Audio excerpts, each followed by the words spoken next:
Brace yourself, because today we're talking about orthotics and prosthetics. My guest is Todd DeWeese. He's an orthotist and prosthetist at Shriners Hospitals for Children in Portland. So, Todd, I'm so glad to have you with us today. Tell us a little bit about the Portland Shriners Hospital. So the Portland Shriners Hospital is one pediatric orthopedic hospital, which just means we only treat kids, and we only treat kids that have issues with their bones, joints, muscles. And it's part of a system of 22 hospitals. 20 of those are in the U.S., one in Canada, one in Mexico. And we are located here in beautiful Portland, Oregon, where we get to service the kids of the Northwest, which is Alaska, Oregon, British Columbia, Alberta, and then some kind of trickles that out kind of outside of that reach area. So then can you tell us about the in-house orthotics and prosthetics services that you offer there? Prosthetics and orthotic services here at Shrine Portland are a little different than happen at most hospitals. So most hospitals or medical centers don't have an in-house system. So it's done by somebody, out in the community.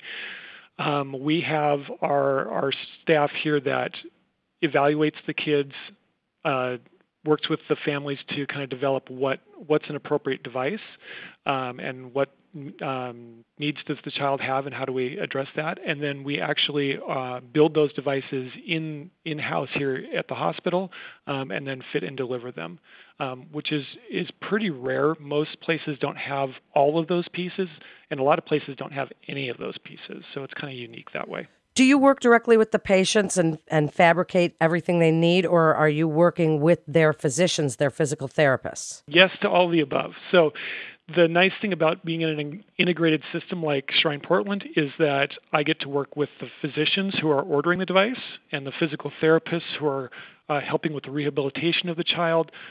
I work with the families who have to deal with the device every day, the child who has to deal with the device every day, and then that device is fabricated here in-house. So kind of all of those components I'm able to keep my hands on, so it makes everything run smoother for the family and the patient.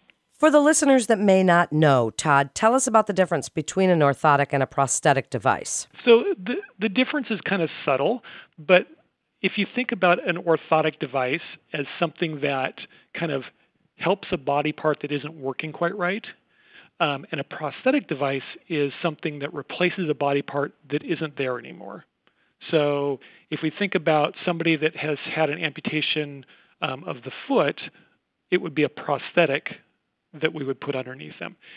If it's somebody that has lost function in the foot, say they've had a stroke, and their ankle doesn't work anymore, then it would be an orthotic that supports how that foot should function. So, Todd, as you work with kids, and I'm a mom of kids, we know they grow and they require lots of different devices throughout their childhood. And as they grow for different sports, or maybe the devices get damaged or they grow out of it, how does that work with kids that you work with? With kids, we have to replace those devices much, much more often than we do with adults because of growth, because of activity. And we think of growth. As adults, we tend to think of a growth as getting heavier. And with kids, it tends to be that they're getting longer. And so they're putting much, much more force on these devices, which wears them out quicker, and it makes them not fit. I mean, you think about how quick do you have to change shoes for your kid because they've grown in shoe size. It's the exact same concept in replacing orthotics and prosthetics. They change all the time. So thank you for that answer, because it really does explain how that works. But what are some of the range of conditions that you provide care for? And while you're telling us about what you do there at Portland Shriners Hospital, tell the listeners who may not know, what is an orthotist and a prosthetist? So an orthotist or a prosthetist is somebody that interacts with the patient, interacts with the physician, interacts with the rehab staff, so the physical or occupational therapist, and designs and develops an appropriate device for that patient to meet their needs, and to augment function that maybe isn't there or isn't working properly. So that lets us kind of develop a relationship with the patient. We work with them to give them what it is that they need. So then how is your role so important to the patients that you work with? And tell us some of the more rewarding parts of your job. So my role is really about developing a relationship with these families because I see them for years. I mean, some of them I will see for 20 years. It's about educating the family. When they come to see me the first time, they don't know what an orthosis or a prosthesis is either. And so we have to start with a really basic level of education. But by the time I've seen them 5, 7, 10 years, they're living this every day. And so they know more about the specific orthotic or prosthetic care of their child than I ever will. So I'm really there to kind of facilitate for the family, to advocate for the family, and to educate the family. The mechanical part of what I do, lots and lots of people could do, but it's understanding how that works with the patient physically, how they interface with the device, how they deal with it emotionally, how they deal with it as a family unit, all those kind of things. That's my job, is to kind of help them navigate that as they grow. And why is that so rewarding for you? Well, it's so rewarding because I get to see these kids grow up. I mean, I have a child of my own, but I have probably 1,500, 2,000 other children that I see really, really regularly. I get invested in, what are they doing academically? What are they doing extracurricularly? How is their family life going? All those kinds of things. It's just kind of like being an uncle to all these other kids, where I get to watch them grow up and really become, kind of a part of the family, and really know that we're making an impact in their lives that is allowing them to engage and do the things that they want to do, to fulfill their dreams, to grow up and get to be productive parts of our society. What a great job you have, Todd, helping so many children. So when they come to you, what's something you'd want to tell the parent whose child needs an orthotic or a prosthetic device? As you said earlier, you educate them and then they pretty much take it on themselves because they're living with it every day.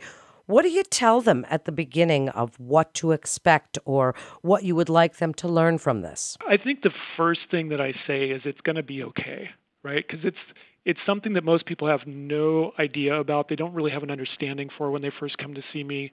It can be kind of scary and overwhelming, and usually there's other medical treatment that's going on along with what I'm doing for them.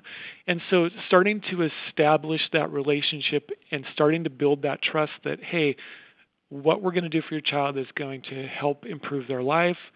This is not, the end of the world. We're going to be able to get through this. We're here as a team to support you. Just that kind of understanding, that kind of support, I think is huge for the family. And it's one of the rare things that you have at some place like Shriners Portland, is that you have all of that under one roof with one focus, and that is supporting that child and their family as they move through this, what can be a quite difficult part of their life. The parents have this vision and this dream for what their child is before they're born or before an injury, and then that gets changed, and they have to kind of rewrite their expectations of life and how they're going to fulfill their dreams and how the child's going to fulfill their dreams. And so to be able to come along the side of the family and help them through that, I think it's just a really rewarding thing to be able to do. Well, it certainly is. So what resources do you have available to you? What resources does the Portland Shriners Hospital have access to? One of the biggest resources is we have people that only see kids. They only see orthopedic conditions. They do it all day, every day, and they've been doing it for years and years and years. So that expertise, it's just hard to find it anyplace else. We have all of our professionals under one roof, so we're always in communication. Having the physicians and the physical therapists and the social workers and the motion analysis laboratory and us, and just all of this plethora of things that you need to get quality healthcare and excellent outcomes. Having it all together so it works together is just a really, really rare thing. And then having the access to the technologies that make us kind of a world-class institution it's just really hard to beat it. Well, that was going to be my next question. What about some of the cool technology you get to use? For us, we use scanner technology, which basically takes a three-dimensional image of the body part that we're producing either a prosthesis or an orthosis for. It allows us to manipulate that in the digital environment, and then we either carve that out in foam, or we're starting kind of preliminarily to move into additive manufacturing, so 3D printing for some components. It's still, that portion of the world is still a bit on the edge. It's not quite ready for prime time, but we're moving that way as an industry as a whole. But as Portland Shriners Hospital, we're kind of on the cutting edge of that.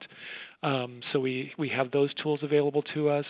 The tools kind of throughout the hospital are all just, top-notch.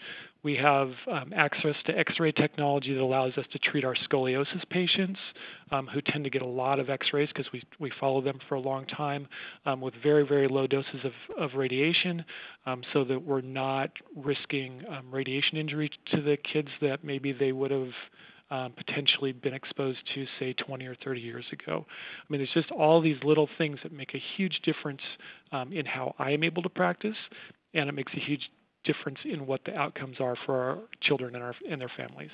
What great information, Todd. So as we wrap up, what makes the Portland Shriners Hospital the best destination for kids with orthopedic needs? What would you like the listeners to know about what you do and Portland Shriners and why it's such a great place? I think I would like them to know that putting the patient first is in our DNA. I mean, we've been here for over 90 years.